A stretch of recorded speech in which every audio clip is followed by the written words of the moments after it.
हमारे समाज में ये साफ है कि अगर बेटा कुछ नहीं करता है तो शादी कर दो, लेकिन शादी के बाद क्या होता है देखिए। परेशान करके रख दिया इस लड़के ने, समझ में नहीं आता करूं तो क्या करूं।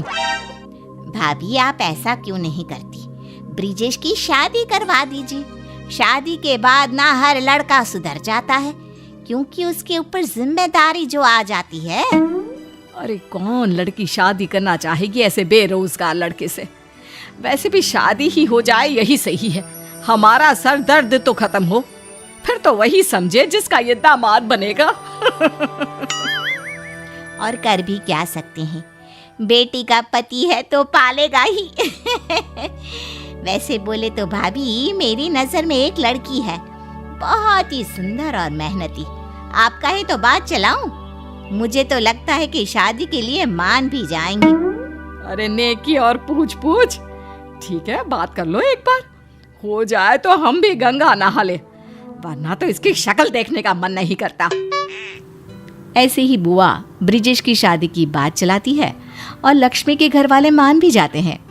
कुछ ही दिनों बाद लक्ष्मी की शादी हो जाती है ब्रिजेश के साथ। शादी के बाद, माँ जी ये मार्केट से कुछ सामान लाना था।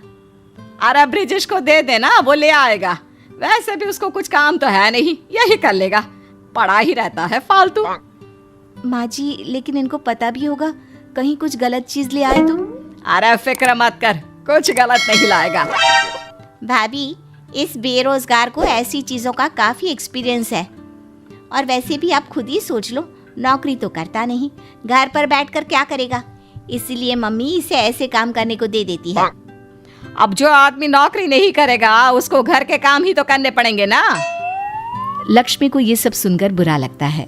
अगले दिन, आपके घर वाले बाहर वाले इनकी बात सुननी आपको अच्छी लगती है क्या? आप कोई नौकरी क्यों नहीं करते? नौकरी तो मैं भी करना चाहता हूँ, लेकिन मैं अपना ही कोई छोटा सा बिजनेस शुरू करना चाहता हूँ, और माँ इसके लिए तैयार नहीं होती, कहती है बहुत पैसा खर्च होगा, क्या पता चले ना चले। आप लोगों ने तो कोशिश करने से पहले ही हार मान ली। अगर आपको अपना ही कोई बिजनेस शुरू करना है तो मैं आपकी मदद करूंगी। क्या सच्ची में? लेकिन कैसे? देखिए आपको पैसों की जरूरत है ना, आप कुछ पैसे माँ जी से मांगी, कुछ पैसों का इंतजाम मैं करती हूँ। शाम को ब्रिजेश अपनी माँ से पैसों की बात करने के लिए जाता है। ब्रिजेश की माँ पड़ोस की औरतों से बात कर रही होती है। माँ आपसे कुछ बात करनी थी। हाँ तो बोल ना, यहाँ कौन सा कोई पराया बैठा है, सब अपने ही तो है, बोल क्या बात है। बोलिए ना, आप चुप क्यों खड़े हैं? अब माँ मैंने अपना एक बिजनेस शुरू करने का सोचा है, लेकिन क्या? माँ जी उसके लिए थोड़े पैसे लगेंगे, अगर आपके पास है तो। मेरे पास नहीं है कोई पैसे वैसे, लगता है इसका अभी तक बिजनेस का भूत उतरा नहीं। तुम्हारे ऊपर पैसे लगाने से अच्छा है कि मैं पैसों को आग लगा दूं। अरे नौकरी कर जाकर। लगता है ब्रिजेश ने काम करने का मन बना लिया है। मैं तो कहती हूँ जो बोल रहा है करने दो, कहीं बाद में मन बदल गया तो।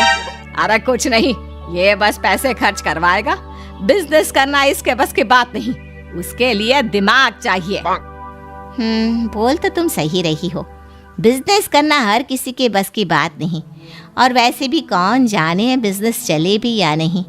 अरे कैसी बीवी है जो पति को नौकरी के लिए भी नहीं बोल सकती। बहू तो अंदर जा और बाकी का काम कर। रात को तुमने देखा ना, तभी माँ से मैं इस बारे में कोई बात नहीं करता था। तुमने देखा उन्होंने कैसे एकदम से मना कर दिया, उन्होंने इसके बारे में एक बार सोचा तक नहीं, बस सबके सामने मेरा अपमान कर दिया। माँ जी को ऐसे बिना सोचे मना नहीं करना चाहिए था, लेकिन उनके मना कर देने से कुछ नहीं होता। तो क्या करेंगे लक्ष्मी, मुझे तो कुछ समझ में नहीं आ रहा। बिना पैसे लगाए हम कोई भी बिजनेस शुरू नहीं कर सकते। ऐसा करते हैं, शादी के वक्त में जो गहने पहन कर आई थी उसको गिरवी रख देते हैं, इससे हमारे पैसों की परेशानी ठीक हो जाएगी। पैसों के लिए तुम्हारे गहने गिरवी रखना, मुझे ये ठीक नहीं लगता। ये गहने तुम्हारे माँ बाप ने कितने प्यार से दिए थे, और फिर माँ भी तो सच्ची कहती है, पता नहीं काम चले ना चले। लो जी, पहले ही सोच लिया कि नहीं चलेगा। मुझे तो लगता है कि आप मुझे इससे 2 गुने गहने बनवा कर देंगे ना? जरूर, तुम्हें विश्वास है तो जरूर काम चलेगा, लेकिन अगर नहीं चला तो? अरे तब की तब देख लेंगे। अब ये करते हैं कि काम के लिए तैयारी शुरू कर देते हैं। कुछ महीनों बाद ब्रिजेश का कंप्यूटर कोचिंग सेंटर बनकर तैयार हो जाता है। तुम दोनों ने इसमें पैसे लगाकर बना तो दिया, लेकिन ये चलेगा नहीं चलेगा इसका भी कुछ पता है। अगर ना चले तो रोना धोना मेरे सामने ना करना। बहू तू तो समझदार थी, ऐसा काम करेगी मैंने सोचा नहीं था। तेरे गहने पर मेरी नजर थी कि मेरी बेटी के काम आएंगे, लेकिन तू। अरे रहने देना माँ, पैसों से सिर्फ सामान आता है। अब भाई तुम अपने स्टूडेंट्स भी भाभी के पैसों से खरीद के लाना।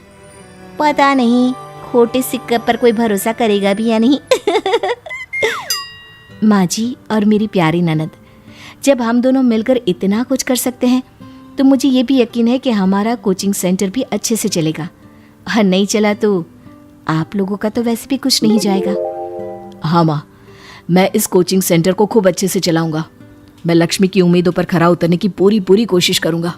अरे देखते हैं लक्ष्मी सच में तेरी जिंदगी की लक्ष्मी है या सिर्फ नाम की। इतने में आस पड़ोस की कुछ औरतें आती हैं। बधाई हो ब्रिजेश की माँ, आपके बेटे ने कोचिंग सेंटर खोल दिया। इस सेंटर को देख मेरा बेटा भी यहाँ आने की जिद कर रहा है। कहता है मुझे भी कंप्यूटर सीखना है। अब कोचिंग यहाँ खुलने से मैं निश्चिंत हूँ, उसे कंप्यूटर सीखने कहीं दूर नहीं जाना होगा। अरे ये तो बहुत अच्छा है, खुलने से पहले ही बच्चे आना शुरू हो गए। छोटू से कहना अपने साथ अपने दोस्तों को भी ले आए। हाँ हाँ क्यों नहीं, उसने अपने दोस्तों को भी बता रखा है। तो आप छोटू को परसों से भेज देना, परसों से कोचिंग सेंटर खुल जाएगा। 1 महीने बाद। माँ देखो, मैं अपनी पहली कमाई से आपके लिए ये साड़ी लाया हूँ, और ये तुम्हारे लिए लक्ष्मी। और वो कहाँ है? इसका सामान मैं उसके कमरे में रख कर आता हूँ। माँ जी देखिए, आज ये कितने खुश लग रहे हैं। इतना खुश आज से पहले मैंने उन्हें कभी नहीं देखा। हाँ, नया नया शौक है। खुश क्या दिखेगा जब सारा दिन सोता रहता था। पता नहीं तेरे बाप ने क्या देखा, पर हमें क्या। मेरे पापा ने इनकी डिग्री और ये देखा कि इन्होंने पढ़ाई के लिए कभी आप लोगों से पैसे नहीं लिए।